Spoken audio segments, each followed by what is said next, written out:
Il n'y a pas de problème. De 2019 à 2029, le gouvernement souhaite investir plus de 15 milliards de dollars dans les infrastructures québécoises, ce qui représente une hausse de 15 en fait sur les derniers plans qui ont été faits par le Québec. En fait, nous sommes la firme de conseillers financiers RIT qui représente respect, intégrité, transparence et engagement. Et l'équipe est composée de Benjamin, Chanel et de moi-même, William. Et aujourd'hui, nous allons vous parler d'une acquisition béton. Tout d'abord, pour ce qui est du mandat que vous nous avez demandé d'effectuer, en fait, c'est d'évaluer en fait si ça vaudrait la peine pour Bétonec d'investir dans les bétons du Nord, soit d'acheter leur actif, de prendre l'acquisition tout simplement, puis par la suite d'évaluer le prix de l'action de Bétonec, puisqu'on sait que les actionnaires au niveau de Bétonec, certains souhaitent vendre, certains souhaitent acheter, donc on va évaluer quel serait le prix juste pour eux. Pour ce qui est du plan de présentation, on va tout d'abord commencer avec une mise en contexte. Par la suite, on va analyser l'entreprise autant à l'interne qu'à l'externe. Par la suite, on va analyser les options qui s'offrent à vous. On va parler de développement durable. On va vous donner des recommandations avec un échéancier, soit à court terme, moyen terme et long terme. Et on va finir avec une conclusion. Pour ce qui est du contexte, en fait, c'est Bétonec. C'est une entreprise qui est spécialisée dans la fabrication et la livraison de béton, en fait, qui souhaite acheter en fait, les actions en fait, de Béton du Nord, puisqu'ils agissent dans le même domaine, en fait. Pour le contexte, ça va. Ouais, parfait. Pour ce qui est de l'analyse interne de l'entreprise, pour ce qui est des forces, on a le dirigeant en place qui est Luc, qui a beaucoup d'expérience. On parle de 15 ans ici d'expérience, donc ce qui est une force pour l'entreprise Bétonec. Plusieurs usines aussi sont détenues par cette entreprise. Donc, on parle aussi de capacité de transformation là, de plus de 54 000 mètres cubes en fait, de béton. Donc, puis également, on est situé dans la même région. Donc, les frais de livraison vont être diminués à ce niveau-là aussi également. Puis aussi, on a une relève familiale aussi avec Agar également, là, qui semble intéressée par l'entreprise. Donc, la relève semble intéressée. Pour ce qui est des risques internes, par contre, les actionnaires semblent désintéressés certains, parce qu'on sait que certains étudient pas la même chose que l'entreprise, ou certains ne souhaitent pas reprendre l'entreprise ou quoi que ce soit. Puis également la concentration géographique qui peut être nuisible, parce que justement, on est dans le même territoire, mais comme je l'expliquais tout à l'heure, c'est plus un bien qu'un mal. Pour ce qui est, comme je le disais tout à l'heure, l'investissement au Québec des infrastructures va augmenter de 15 milliards de dollars. 15 milliards de dollars, en fait. En fait, elle va être de 15 milliards de dollars, excusez-moi. Ce qui représente une hausse de 15 par rapport au dernier plan. On va investir dans les écoles, les réseaux routiers, les transports collectifs et les CHSLD. Ce qui représente une opportunité en or pour les compagnies de béton comme Bétonec ou encore comme l'entreprise que nous souhaitons acquérir, les Bétons du Nord. Donc, à ce niveau-là, on croit que le volume va augmenter.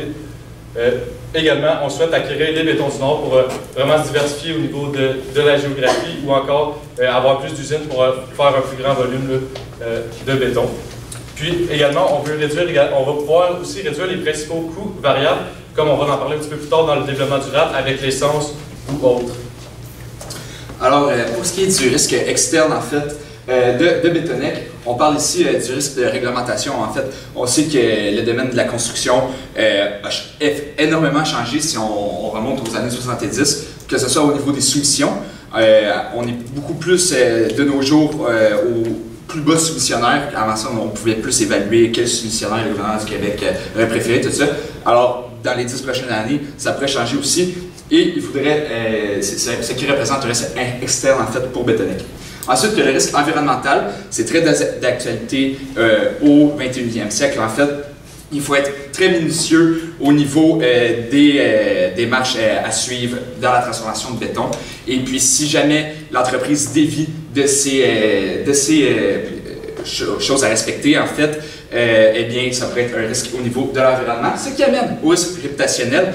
Et puis ça peut aller dans tous les sens, en fait. Ça peut être au niveau de la sécurité aussi. S'il arrive un accident sur un des chantiers de construction et que l'entreprise Bétonec, son nom est affiché dans les médias, eh bien, ça pourrait être nuire justement à sa réputation.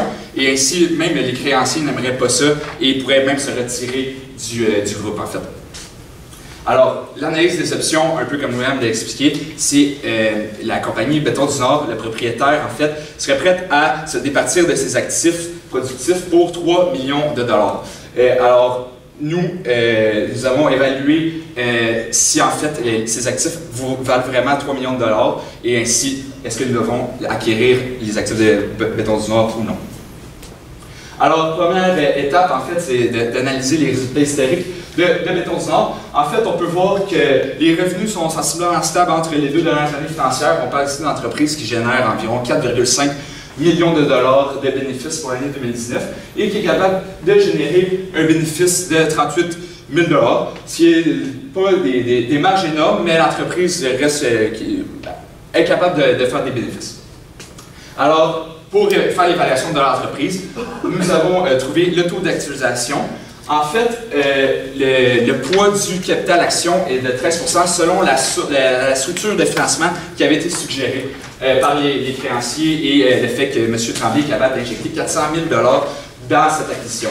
Alors, si nous prenons les pondérations et les coûts de la dette, en fait, il y avait une institution financière qui était prête à prêter 1,5 million de dollars à 6,5% sur un prêt de 7 ans et une entreprise de capital privé qui était aussi prête à prêter 1,1 million de dollars pour un taux de 12% et ensuite pour pouvoir convertir ces actions à 25% du capital d'action par la suite. Ce qui nous donne un coût moyen pondéré du capital de 9,3% et nous vous avons présenté 2 scénarios, en fait un scénario conservateur ainsi qu'un scénario optimiste. Alors ici on a pondéré à 10% des 2 côtés en fait. Alors, pour ce qui est des paramètres utilisés à l'évaluation de l'entreprise de Béton du Nord, en fait, il y a le taux de croissance des ventes ici qui passe de 15% pour ensuite régresser vers le 2% perpétuellement dans le temps. En fait, il y a un 5% là-dedans qui est au niveau du prix des ventes qu'on serait capable d'augmenter puisqu'il y aurait moins de compétition au sein du territoire des Laurentides. Et ensuite, le 10% vient du plan d'infrastructure du gouvernement québécois que William a un peu expliqué tout à l'heure. Ensuite, nous avons fait la moyenne des 2 derniers résultats financiers pour le coût des marchandises vendues et de même pour les frais d'amortissement et les frais financiers qui sont reliés avec les ventes ici, en fait, les pourcentages. Le taux d'imposition suggéré ici était de 13%. Et puis, nous avons aussi des économies d'échelle suite à l'acquisition au niveau des fournisseurs et autres. En fait, on serait capable d'aller chercher jusqu'à 3% éventuellement dans le temps en économie d'échelle. Donc, en fait, comme on vient de voir le tableau des paramètres, maintenant, on a fait l'état... l'état des résultats prévisionnels n'est pas dans notre PowerPoint, en fait. Mais pour vous expliquer, on a utilisé les paramètres et on a pris les ventes en 2019 et on les a mis dans le temps pour un projet de 7 ans, comme les créanciers voulaient faire des prêts pendant 7 ans. Donc, avec les flux qu'on avait trouvés prévisionnels, c'est là qu'on a pu commencer à faire la méthode DFMT. Donc, on a commencé avec les bénéfices nets et dans le fond, les bénéfices nets de 2020 étaient de 40 000 et jusqu'en 2026, 72 000 selon ce qu'on avait calculé avec les paramètres. Ici, on a ajouté les impôts, les amortissements et les frais financiers pour arriver avec le bailleur. Et pour continuer la méthode, on a fait des ajustements. Donc, d'abord, on a commencé avec les économies d'échelle. Donc, comme Benjamin a expliqué et William, puisque les 2 entreprises vont se fusionner, dans le fond, une va acheter l'autre, elle va pouvoir faire des économies d'échelle sur le prix du béton et sur les transports aussi. Ensuite, il va y avoir des économies de carburant car, comme la flotte de camions est à renouveler, nous, qu'est-ce qu'on propose, c'est d'aller vers des camions qui utilisent du gaz naturel. Donc ici, on va avoir des économies de carburant de 35%.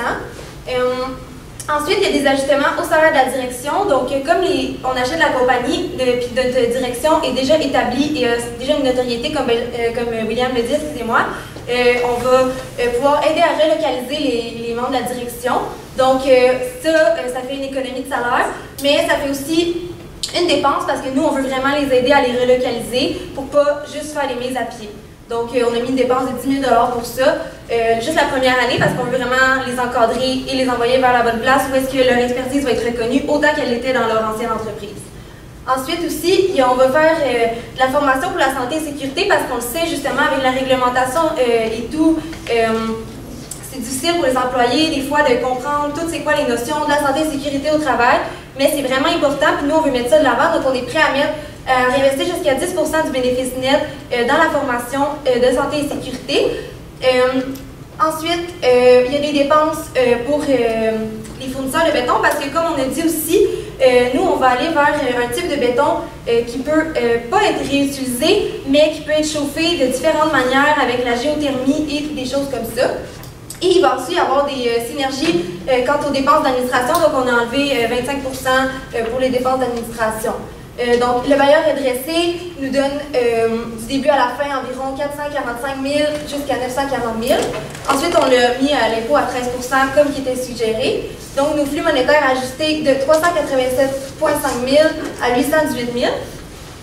Par la suite, on a fait des CAPEX. Donc, on a un CAPEX pour les bâtisses parce que, comme on le sait, la bâtisse de Saint-Jérôme, dans la nouvelle entreprise, devrait être refaite parce qu'elle commençait à prendre de l'âge. Donc, on a mis ça, l'investissement sur 2 ans, à part égal, et les économies d'impôts par le fait même sur 2 ans. Puis, pour les dépenses du camion, il devait juste commencer en 2023. Donc, nous, on a fait 250 000 par camion. Et ça inclut aussi les camions au gaz naturel, dans le fond, avec l'économie qui a été calculée un peu plus haut. Et pour les investissements dans le fonds de roulement, en fait, on a regardé avec les comptes fournisseurs, comptes clients et les stocks qu'on avait déjà au bilan. Donc, ça nous donne des flux monétaires prévisionnels de 184 000 à un flux négatif ici parce qu'on voit la dernière année, dans le fond, il y a 4 camions qu'on met. Donc, ça fait que le CAPEX est vraiment haut, mais on voit que les autres flux sont assez élevés pour dire que le projet peut être rentable. Donc, si on regarde justement avec l'actualisation, comme Benjamin nous a donné les taux, en fait, ça nous donne, ça c'est les valeurs actualisées, et une valeur terminale ici à droite pour ceux qui veulent sortir en fin de projet. Donc, une valeur moyenne de l'entreprise actualisée. Et avec, on a enlevé les comptes clients aussi à encaisser parce que dans le fond, comme le monsieur qui avait l'ancienne entreprise voulait s'en arranger, donc nous on les a pas considérés. Donc ça nous fait une valeur moyenne d'entreprise de 4,1 millions. Et comme lui il demandait une valeur de 3 millions pour les actifs, nous on est prêt à aller de l'avant parce que la valeur demandée est inférieure à ce que ça vaut selon nous.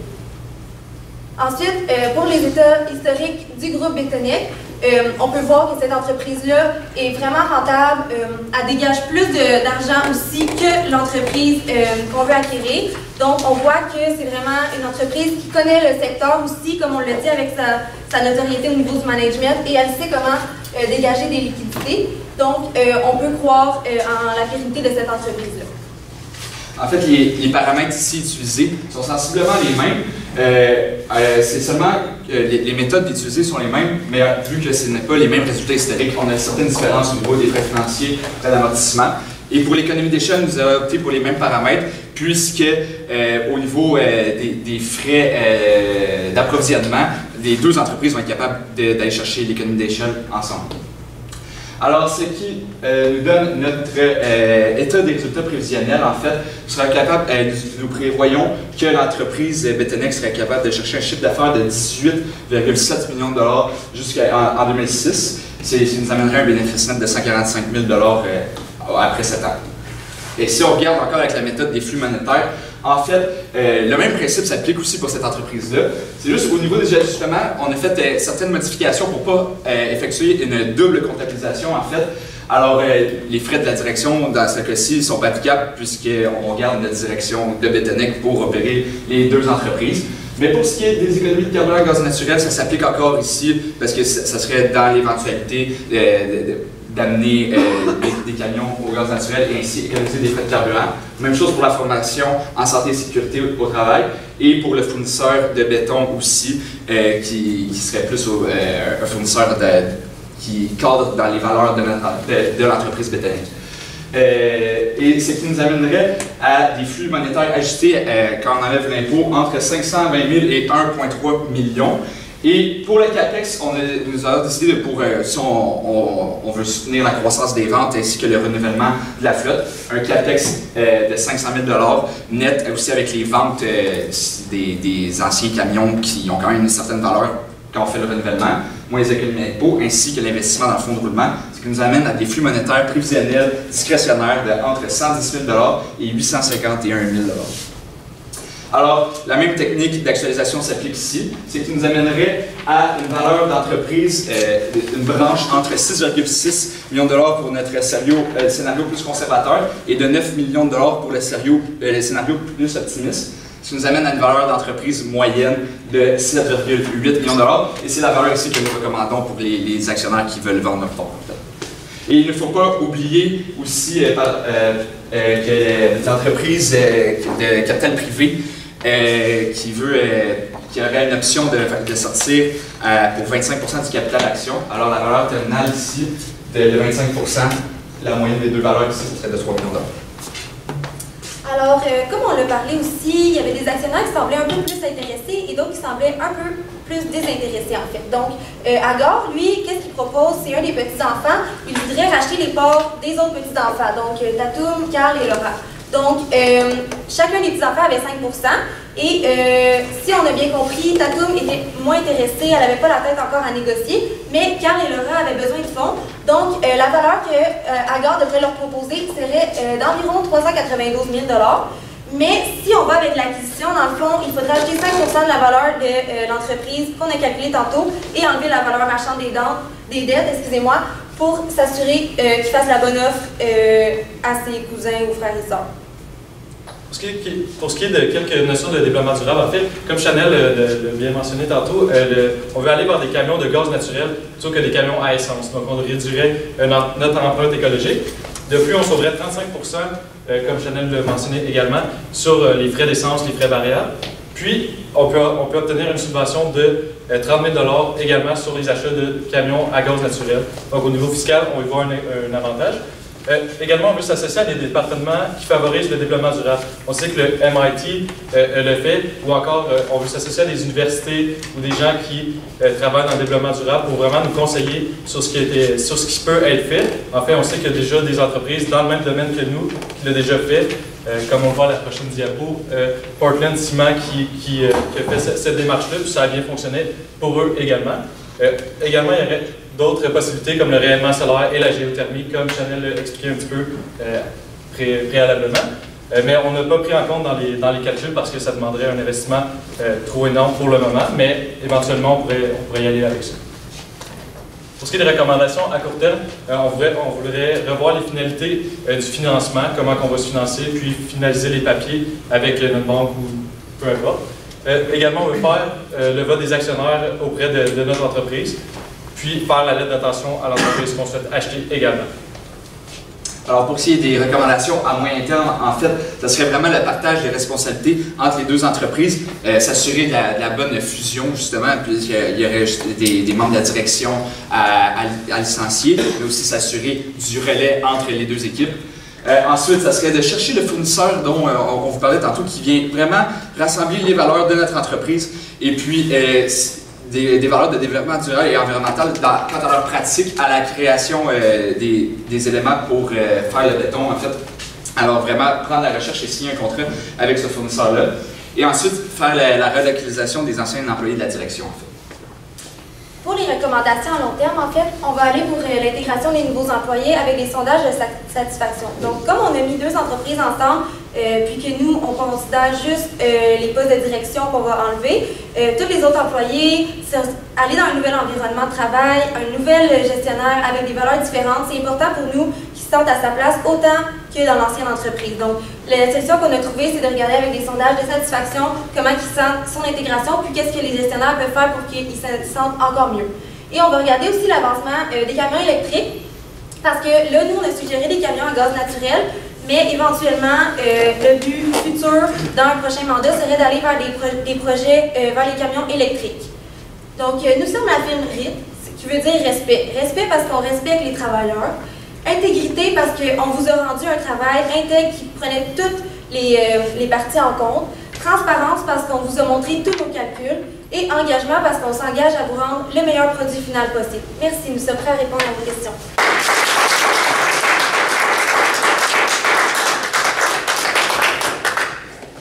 Merci. Première petite question, dans vos évaluations, vous considérez considérez une croissance des ventes d'à peu près 15 %. Je crois comprendre que ça vient et du volume avec les infrastructures et tout, et du prix. Pensez-vous que le taux d'actualisation est un peu faible par rapport à toute la croissance que vous projetez qui implique des risques? En fait, pour le taux d'actualisation, il était suggéré d'avoir un taux d'actualisation du secteur de 20 %, ce qui représente seulement 13 % de notre pondération. Et ensuite, puisque nous voulons évaluer le risque avec le coût moyen pondéré du capital, nous avons fait justement la moyenne pondérée avec le taux bancaire de l'institution financière de 6,5 % et celle de capital de risque de 12 %. OK, vous pouvez ajouter un premium, risk premium, pour compter ce risque-là? En fait, oui, on aurait pu ajouter un prime de risque, mais comme c'est des projets que le gouvernement a déjà annoncés, c'est risqué, mais c'est moins risqué. Fait donc, on n'a pas besoin d'ajouter une prime de risque puisque c'est déjà annoncé et c'est le gouvernement. Donc, le gouvernement, quand il annonce quelque chose, souvent, c'est qu'il ne revient pas sur ses décisions. Alain, cette question-là, est-ce qu'il n'y aurait peut-être pas un manque de capacité, justement, des usines, peut-être des CAPEX à prévoir au niveau d'investissement en immobilisation pour pouvoir répondre à notre croissance de 15 % sur les prochaines années? Oui. En fait, justement, dans cette croissance-là, justement, il y avait une partie au niveau du prix des ventes, il ne faut pas oublier. Et ensuite, pour le nouveau volume, en fait, il faut regarder dans la transformation des usines, justement celle de Saint-Jérôme, je crois, au niveau de Béton du Nord. En faisant la rénovation, en fait, il y a un niveau comment je pourrais dire, efficacité qu'on peut aller chercher de plus avec ces rénovations-là et de même avec les nouveaux CAPEX au niveau des camions, excusez-moi. Ouais, 15 % de croissance des revenus, 10 % pour les projets avec le gouvernement, 5 % d'augmentation des prix. Avez-vous considéré des impacts différents sur les marges pour ces augmentations-là? En fait, la réponse à ta question, c'est non. Pour la raison, au niveau des marges, justement, l'augmentation de 10 % se situe vraiment au niveau des soumissions gouvernementales. Le gouvernement du Québec, sur le site CRO, par exemple, le gouvernement met tous les projets auxquels on peut soumissionner. Et puis, puisque on achète le compétiteur et puis on est capable de fusionner les deux entreprises ensemble et d'être le seul gros joueur avec l'avantage de pouvoir, pardonnez-moi, de pouvoir principalement être le seul à soumissionner dans la région des Laurentides au niveau des travaux de béton. Alors, à ce niveau-là, les marges vont même s'améliorer comme on l'a présenté. J'aimerais vous entendre sur le 35 % de réduction des coûts en carburant. Ça vient de où cette belle économie-là? En fait, on a vu ça sur Internet. Puis nous, comment on l'a calculé, c'est qu'on a considéré que, dans le fond, comment que l'état des résultats était fait, c'est qu'il était décortiqué. Puis il y avait des frais reliés comme au transport. Donc nous, on s'est dit que le carburant, c'est environ 40 % des dépenses de transport. Donc on a fait 40 % des dépenses de transport fois 35 %, puis c'est ça l'économie finale. OK. Vous avez calculé que ça allait coûter, le droit de conversion, ça allait coûter 3 millions de dollars au bout de 7 ans pour la firme Capri. Vous trouvez pas ça un peu cher, considérant qu'on achète justement l'entreprise 3 millions aujourd'hui? Pour le droit de conversion de Capri dans le capital de risque, donc il y a un droit de conversion de 25 %. Donc vous avez calculé qu'il était à 3 millions au bout de 7 ans. Vous trouvez pas que c'est une méthode de financement un peu chère pour acheter une compagnie justement que vous évaluez à 4,1 millions? Oui, effectivement, la conversion à 25 % du capital d'action, c'est effectivement très élevé mais c'est la structure de financement proposée. Et puis, c'est sûr que dans la finalisation du financement, ce serait un élément à revoir probablement. Est-ce qu'il y aurait d'autres solutions de financement qu'on pourrait envisager pour éviter ça? On peut regarder avec les banques en leur présentant le nouveau projet avec les économies qu'on va faire et les synergies possibles. Peut-être qu'il va y avoir un syndicat de banque qui peut se créer pour que ce soit seulement qu'un prêteur, étant donné qu'on donne aussi tous nos actifs comme en première garantie. Mais sinon, il faudrait regarder plus en détail lors qu'on va établir le financement. Si je peux ajouter aussi, dans l'entreprise Bétonec, il y a souvent d'autres actifs qui sont libres de dette. Et ainsi, on pourrait aller chercher un financement en s'appuyant sur le levier de Bétonec. Au niveau de la structure de capital, de mémoire, il y avait quand même encore de l'espace pour utiliser le levier. On pourrait passer tout simplement un genre de crédit rotatif qui amènerait en garantie les équipements libres de dette et ainsi subventionner l'acquisition d'entreprise. Vous Vous avez parlé de subventions pour les camions. Ça se reflète où dans vos cash flows? En fait, c'est dans le CAPEX, il est net. Il y avait le prix proposé pour déjà net du prix du coût de revente des anciens camions. Puis c'est calculé là-dedans, les 30 000 $. Alors, la conversion estimée, ouais, c'est tout dans la même ligne. Malheureusement, ça va être les 5 minutes pour les questions.